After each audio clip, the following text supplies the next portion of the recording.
Now that we've decided to use Kendo UI for our application, let's take a look at what's available. If you go to Telerik.com, under Products, you'll see Kendo UI, and then click on UI for Vue.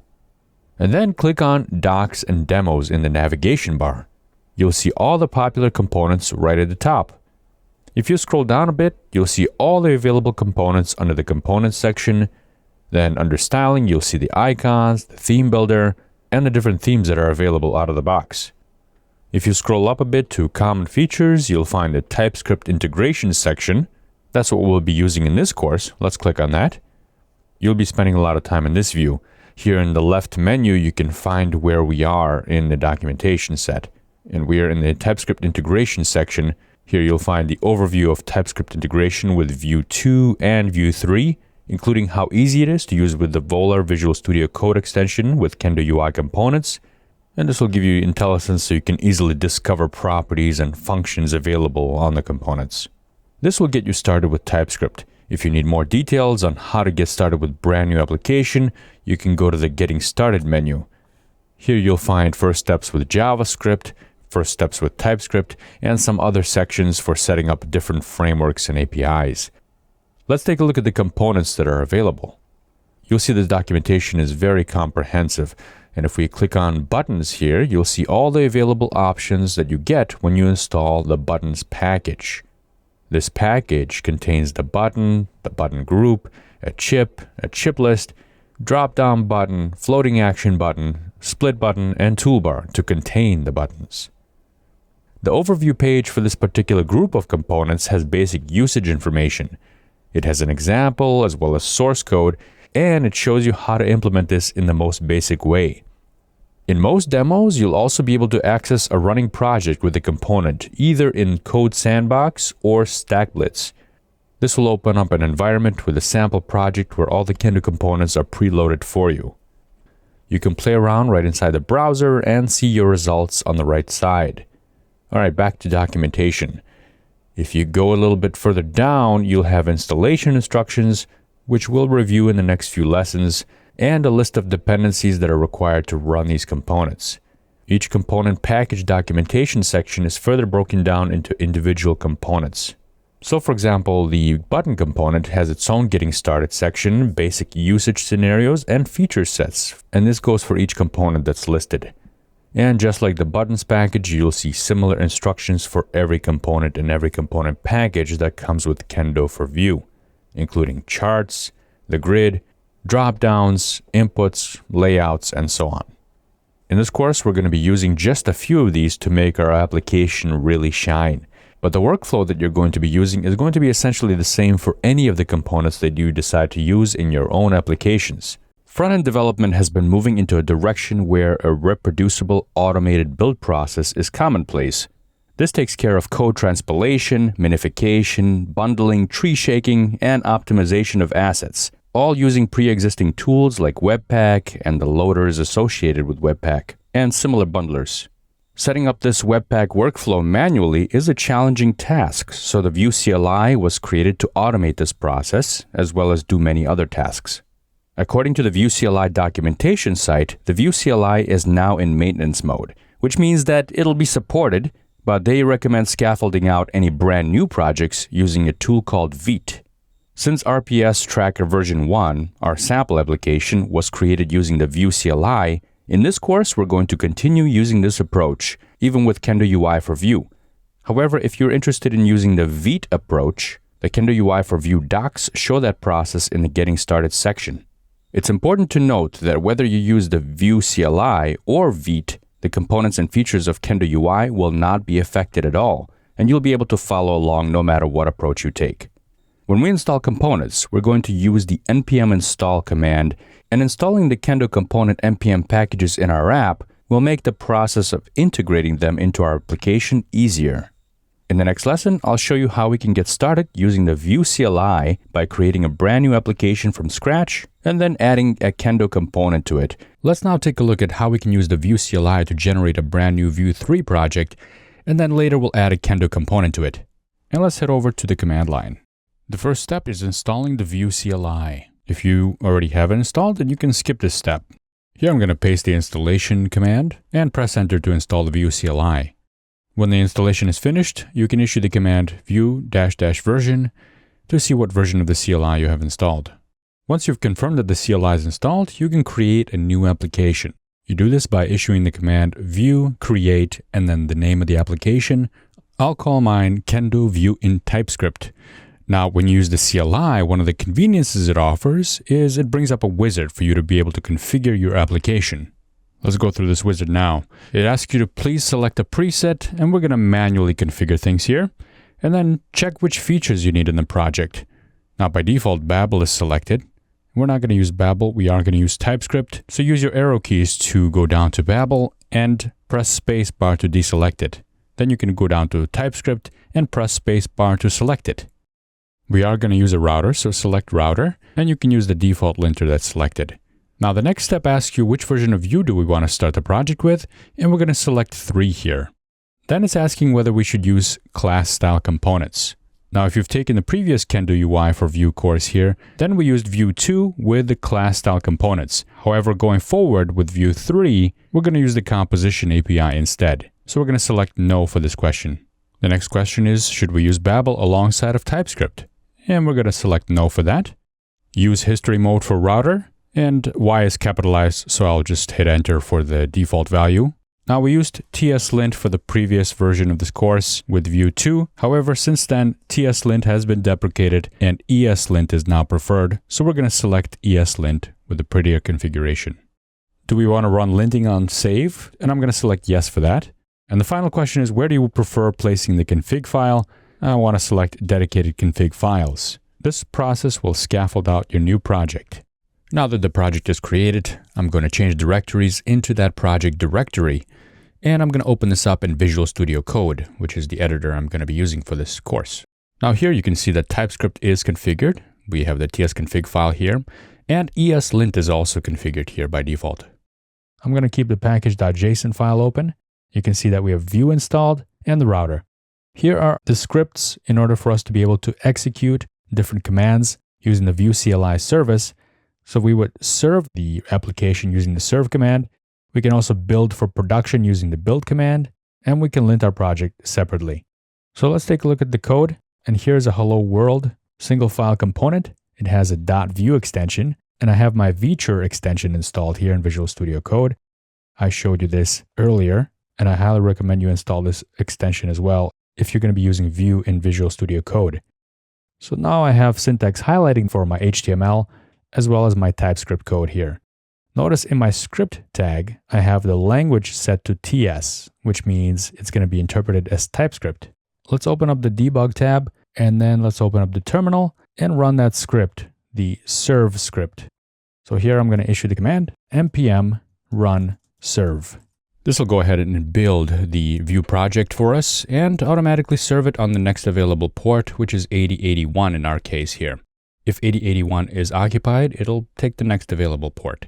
Great, so here is our application running in a browser.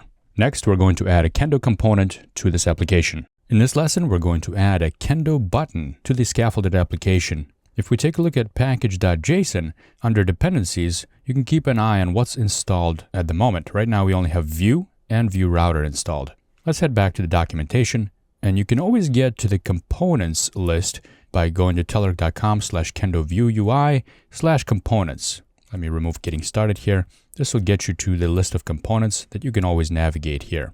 I'm going to go to buttons, and this will give me the instructions on how to install the buttons package and the dependency that we need. So we're not using the CDN service, but if you were, you can just paste the script tag in your HTML. We're going to be using Webpack, and this is how we would install the buttons package into our project. Notice there's 2 packages being installed here from npm: add progress/Kendo Vue buttons and add progress/Kendo licensing. All the packages are scoped under add progress. So I'm going to copy this code, and let's go back to Visual Studio Code. On the command prompt on the terminal, if you don't have that open, you can just press Control backtick, which will open it up. And I'm going to paste in that command, which will install those 2 packages. And you can see in the dependencies section, now we have 2 more packages listed. The buttons package is what we're going to implement right now, and we're going to come back to what Kendo licensing is in the next lesson. There is one more package we're going to need, and I'll talk about that in just a minute. That's the theming package. But for now, we have our buttons available that we can use. Now what we can do here is start up the development server, and as we're adding components to the application, we can see it live sync to the browser. So I'm gonna run npm run serve again, and there's our application. Instead of copying and pasting this, I can also just hold down Control or Command and click on it. It'll open it up in the browser. I want to remove all this HTML here and just place a Kendo button here so we can see what that looks like. Let's go back to our Hello World component. And in the HTML template, I'm going to delete everything inside the div, and I'm going to place a button here. But what should we call it? It's not going to be a regular button because that's just an HTML button. We want a Kendo button. So we need to import our Kendo button in this component. Down in the TypeScript script section, I'm going to import something, I'll come back to that, from @progress. And when I start typing, you can see that Visual Studio Code is helping me out here. It's giving me the scoped package names that are available and installed. And I want to pull in buttons from Kendo Vue buttons package. So once I have my package name written out in the code file, I can go back to my curly braces, and inside I can press Control Space, which will give me all the available components that are inside that package. And you can see there's quite a bit there. For now, I just want a simple button. Now, how do I use this button in my HTML in the template? Well, right over here is where we define our component. The call to define component, which is coming directly from Vue, takes in an object, a configurator object. I'm going to need to define my components that I'm importing in here. So if I go down here and press Control Space, you'll see what we have available for the configurator. And one of the options is components. So that's an object. And I'm going to give my component a name that I want to use in my HTML code. Now, if you take a look at the documentation, sometimes you'll see examples that are used in the docs. For example, let's take a look at the source code here, and you'll see that K button is used. You can use K button, or you can call it whatever you want, really. But I'm going to use Kendo button here, just to be a little bit more explicit. And I'm going to make the value of that the button component. That's the one that I imported from the package. So now I can use this component, now that I've defined it, in my template. Let's go back up here to the template, and I'm going to go ahead and add that Kendo button into my template. Let's just say hello in there as the text of the button. Now, when I save this, you can see that my changes were automatically picked up and rebuilt. And if we go back to the browser, in the application, you'll see that my button is there. Now, right now, it doesn't look like much. It looks like a standard HTML button. So why? Why is that? Why doesn't it look like one of these pretty buttons that are in the examples? Well, that's because we're missing one key component, and that's the theme. Now, because Kendo UI for Vue allows you to select different themes, you need to select and install the theme separately. We're going to get into theming later on in this course, but right now, let's go ahead and install the default theme so we can learn the process of installing a theme and how to add it to your components. If you go to the Getting Started section, you can scroll down here. This is pretty much the same steps that we've followed, but one of the sections here, one of the headings is Import the Kendo UI for Vue CSS styles. And here, it'll give you the command on how to install the theme. I'm going to copy this code. Let's go back to Visual Studio Code, and I'm going to terminate this process by hitting Control C here. Every time I'm going to install new packages, I'm going to terminate my running process. And I'm going to paste in that command to install the Progress Kendo theme default. And if we take a look at package.json now, you'll see one more dependency added right here, Kendo theme default. Now, how do we use that? Well, let's go ahead and start up our project again by running npm run serve. And a quick and dirty way of doing this is not a way I would recommend you do it, but let me show you how you can quickly get up and running with this, is you can import @progress Kendo theme default right inside your component. Now, when you do that, if we take a look at the application that's running and we refresh, you'll see that now we have the default styling of Kendo UI. And this gives you the ability to utilize icons on your buttons. This is how you would add an icon. We're going to get into a lot of these later on in the course, of course. And you can even set your theme color to primary to give it that orange glow. And if we take a look now, you'll see that yes, indeed, we have the Kendo default themed button that's orange, and it has an icon in it. If we remove the import statement here for the Kendo default theme, you'll see that our styling has now disappeared, but the button will still work. A better approach to adding theming to all your components all at once is by doing it in the bootstrap of the application, which is main.ts. Here, I'm going to add the import statement to progress theme default. And if I do it here, this is going to apply application-wide. So I won't need to add this line, the theme, to every single component. This is most likely what you want because you'll probably want to have the same theme in your entire application.